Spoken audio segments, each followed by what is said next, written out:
Hello, my dear students of class ninth. I am Ajay and your physics teacher. I welcome you all from Vivekian Fraternity on behalf of the Vivekian Fraternity. And today we are going to start with our new session of School from Home. Okay, so far we have discussed about what is distance, what is displacement, what is speed, what is velocity, and acceleration, retardation. Okay, so far we have covered with all that stuff, है ना. और uniform motion क्या होता है, non uniform motion क्या होता है. Okay, I hope you remember that. Here is some spelling mistake. Uniform motion. Okay, I hope you remember that. Uniform motion क्या होती है? The motion in which equal distance is covered in equal interval of time.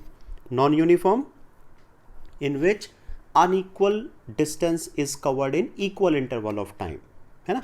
Acceleration, change in velocity, है ना, v minus u by t. Deceleration या फिर retardation क्या होता है?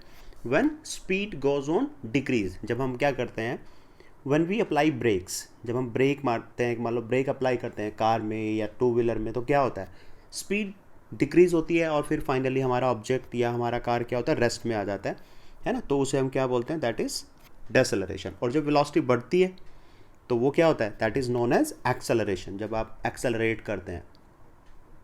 रेस्ट क्या होता है, ये बॉडी की एक स्टेट होती है जिसमें there is no motion. Rest means no motion. Okay, so far we have covered all these things. So today's topic is graphical representation of motion. तो आज का टॉपिक क्या है कि how we represent these type of motions on a graph.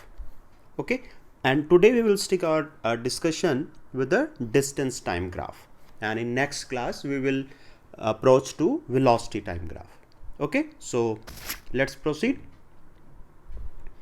Here we have the first graph, and that is distance time graph for a body at rest. Means जब कोई body क्या है, रेस्ट में है. इसका मतलब क्या है कि अगर बॉडी रेस्ट में है तो it means there is no motion. Rest का मतलब यही होता है ना. रेस्ट मीन्स बॉडी और एनी ऑब्जेक्ट और vehicle is not changing its position with respect to time. ऐसे समझिए, ये जो पॉइंट ओ है ना, ये पॉइंट ओ है और ये पॉइंट क्या है, ए. तो जो ओ पॉइंट है आपका, वो आपका होम है ना. आप अपने घर से आपने मोशन करना स्टार्ट किया और फिर आप स्कूल पहुंच गए, तो पॉइंट ए क्या है आपका, स्कूल है. तो इस टाइम तक यहाँ पे मान लीजिए आप स्कूल से चले गए, जैसे भी पहुंच गए आप, तो अगर इस पॉइंट पे आप रेस्ट में हैं for given interval of time, तो for that time your graph will be, ये यहाँ पे ना ये मोशन जो है आपका, वो क्या दिखाएगा आपको कि आप इतने टाइम तक क्या है, रेस्ट में है. ये आपका होम भी हो सकता है और ये आपका स्कूल हो सकता है. कोई भी पोजीशन आप ले सकते हैं, आप कैसे भी करके हो सकता है आप यूनिफॉर्म डिस्टेंस का यूनिफॉर्म मोशन करके यहाँ पर पहुँचे हो. ठीक है, तो रेस्ट के लिए आपका जो ग्राफ होगा, that will be a line parallel to time axis. This line is parallel to time axis. ठीक है, तो ये होगा हमारा डिस्टेंस टाइम ग्राफ. अब सपोज करिए कि होम और स्कूल के लिए आपको ग्राफ बनाना है कि भाई आपने ना, ये आपका होम है यहाँ पर पॉइंट ओ.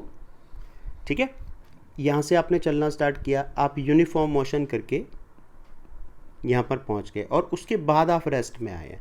तो this portion O A B है ना, तो बी सी, तो बी सी आपका पोर्शन क्या दिखा रहा है, रेस्ट. और ओ से बी तक का क्या दिखा रहा है, this portion is showing us uniform motion.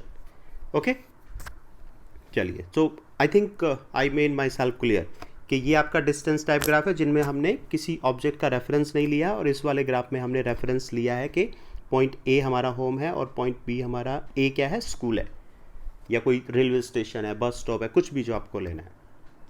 Okay, now second graph. This is first one and this is second one. This is distance time graph for a body moving with uniform speed.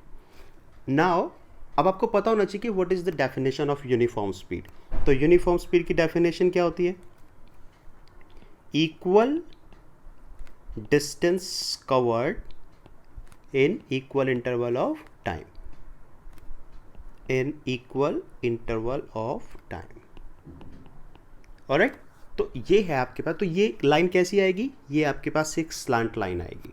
ठीक है, एक line होगी जो आपका origin से पास होगी. ये मान लीजिए आपका ओरिजिन है, पॉइंट ओ है. तो यहाँ पर अगर आप मान लीजिए 5 मिनट्स के आप स्लॉट बनाते हैं, 5, 10, 15 like that. So in every 5 minutes the amount of distance covered should be same. Only then we can call it as a uniform speed graph. Got it? Rest के लिए आपका ग्राफ कैसा होता है, line parallel to the time axis. Uniform motion के लिए आपका graph कैसा होता है, एक ऐसी लाइन जो आपकी ओरिजिन से पास होगी, एक स्ट्रेट लाइन होगी but it will be making some angle. Time axis के साथ ये कुछ एंगल बना रही होगी.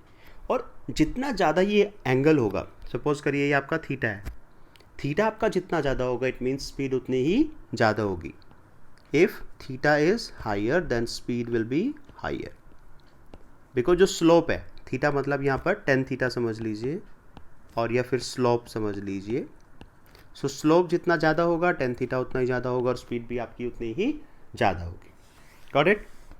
Now this is another graph and this graph is comparing two different bodies की स्पीड को. आपकी कोई दो बॉडीज़ हैं जो अलग अलग स्पीड से चल रही हैं, उनको अगर हमें कंपेयर करना है कि which one is moving faster. So जैसा कि मैंने अभी आपको बताया यहाँ पर कि जितना ज़्यादा ये एंगल होगा, दिस एंगल मान लीजिए थीटा 1 है and this angle is theta 2. तो we can clearly see here that theta 2 is greater than theta 1. So obviously velocity v2 will be v1. v1 जो वेलोसिटी v2 है that will be more than v1. Clear? So rest के लिए a time axis के parallel line होगी और uniform motion के लिए, uniform speed के लिए आपकी एक इंक्लाइंड लाइन आएगी जो टाइम एक्सिस पे इंक्लाइंड होगी. और अलग अलग बॉडीज़ के लिए डिपेंडिंग अपॉन के किसकी वेलोसिटी ज़्यादा है, इस तरीके से आपके पास दो अलग अलग ग्राफ आएंगे. नाउ अभी तक हमने जो पढ़ा वो थे हमारे पास यूनिफॉर्म मोशन के लिए ग्राफ. या तो रेस्ट के लिए था, एक ग्राफ था रेस्ट के लिए, एक यूनिफॉर्म मोशन के लिए था और एक दो अलग अलग बॉडीज़ के लिए था. Now we will talk about non uniform motion. Non uniform motion का मतलब क्या है, I hope you remember the definition. Non uniform का मीनिंग होता है unequal distance covered in equal interval of time.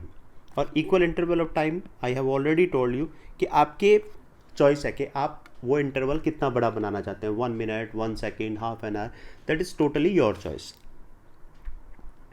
In equal interval of time. Okay, here we can see that कि suppose करिए यहाँ पर हमारे पास टाइम है, मतलब मान लीजिए ये 10 सेकेंड के हमने स्लॉट लिए, 10, 20, 30 ऐसे करके. So we can see that we are not covering equal distance.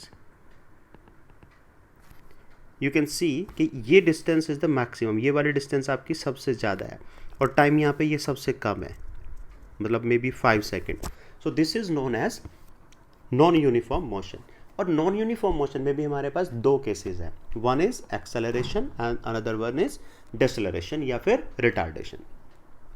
इस वाले ग्राफ में क्या हो रहा है हमारे पास कि हम एक्सेलरेट कर रहे हैं. एक्सेलरेट कर रहे हैं मतलब कि हम जो हमारी कार में एक्सेलरेटर होता है या फिर एक्टिवा में एक्सेलरेटर होता है, जिसको हम लेमैन लैंग्वेज में क्या कहते हैं, रेस बढ़ाना है ना, तो उससे हम क्या करते हैं, एक्सेलरेट कर रहे हैं. और जब हम एक्सेलरेट करते हैं तो उसका मतलब क्या होता है, एक्सेलरेशन मीन्स कवरिंग मोर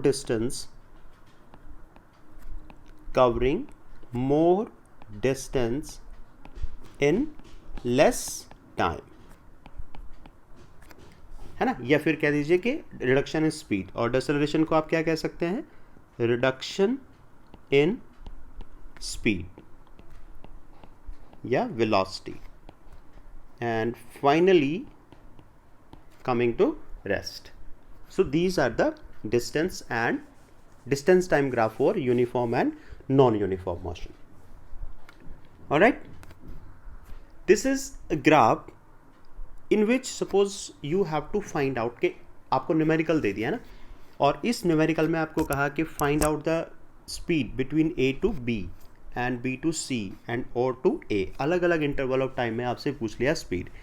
अब क्लियरली जैसे आप ग्राफ देखते हैं तो आपके दिमाग में आ जाना चाहिए कि ये ग्राफ ना पैरेलल तो है नहीं प्रिंसिपल एक्सिस के, ये ऐसा ग्राफ तो नहीं है ना, ऐसा तो नहीं है, तो फिर ये कैसा ग्राफ है, ये आपका इस तरह का ग्राफ है। और इस तरह का ग्राफ किस चीज़ के लिए होता है, यूनिफॉर्म मोशन के लिए। अब यूनिफॉर्म मोशन में हम यहाँ पे देखेंगे कि ए से बी में हमें स्पीड निकालनी है, तो ए टू बी में अगर हमें स्पीड निकालनी है तो क्या होगी, लिख लीजिए वी ए बी। तो डिस्टेंस कितनी कवर की ए से बी के बीच में, 20 माइनस 10, तो 20 माइनस 10 अपॉन 1, और ये कितना आपका 0.5, 1 एंड दिस इज 0.5, तो 1 माइनस 0.5, तो 20 माइनस 10 10 अपॉन 0.5 आ जाएगा। सो कितनी डिस्टेंस कवर की, आपकी स्पीड कितनी आ गई, 20 किलोमीटर पर आवर।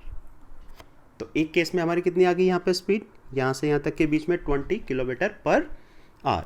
अब देखिए अगर आपको सपोज करो बी से सी में निकालना है, तो बी से सी में क्या होगा, V B C is equal to 30 minus 20 upon 1.5 minus 1, time तो यही है ना, 1.5 minus 1 is equal to 10 upon 0.5, फिर से 100 upon 5 means 20 kilometre per our.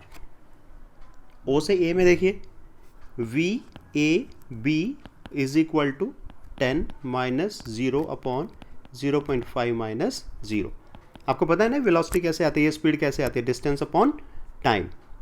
v जो है आपको रिकॉल करा देते हैं, डिस्टेंस अपॉन टाइम। ओके, तो 10 upon 0.5, again 100 upon 5, it means 20 kilometre per our. This is the relevance of the graph and this is how you will be able to solve the questions for graphical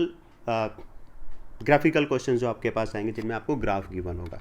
Alright, so thank you very much and bye bye till the next class, and that next class will be on velocity time graph, और उसमें भी हम ऐसे ही पढ़ेंगे rest के लिए, constant velocity के लिए, जीरो एक्सेलरेशन के लिए, uniform acceleration and non uniform acceleration और ऑल दैट। Alright.